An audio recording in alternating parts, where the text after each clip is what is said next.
ឆាក់សួរបានមកណាផ្នែកបង្ហូរថ្នោតដើមបង្ហូរថ្នោតជាវត្ថុកម្រមួយបងប្អូន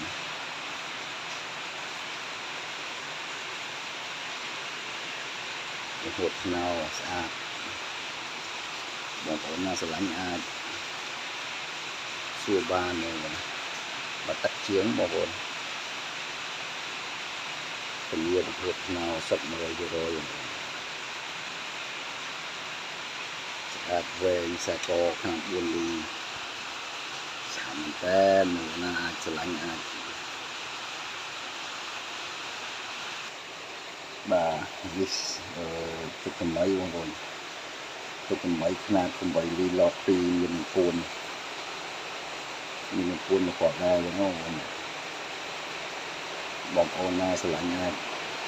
ខ្សែដៃក៏បានខ្សែកក៏បានខ្លាញ់ជាប្រភេទចកុំកពើក៏បានផ្នែកបង្ហូរថ្នោតដាក់ទឹកឲ្យជ្រាបហ្មងបងណាបាទបង្ហូរថ្នោតបាទ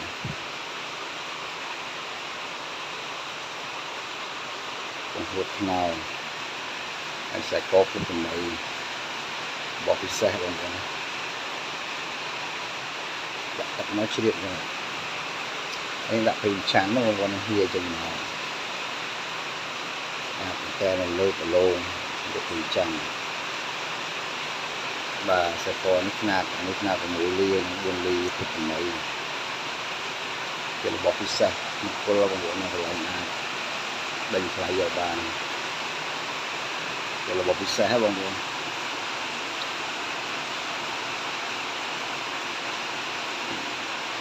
មែនតើបងប្អូនណា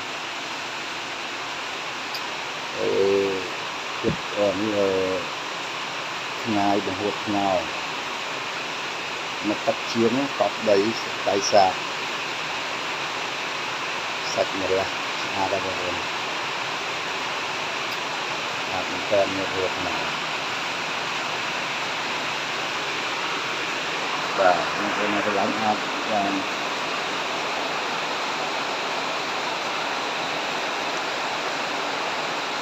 នេះក៏ទុកតម្លៃដែរបងប្អូនលើជាមួយជាប្រភេទនេះមកបស័យលើជាមួយនេះបាទណាអាចយ៉ាងនេះអាចឆាប់ធ្វើបានដែរបងប្អូន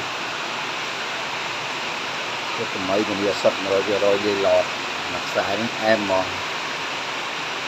ពិសេស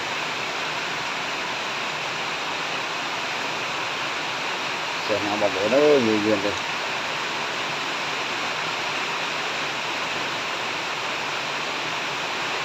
បាទ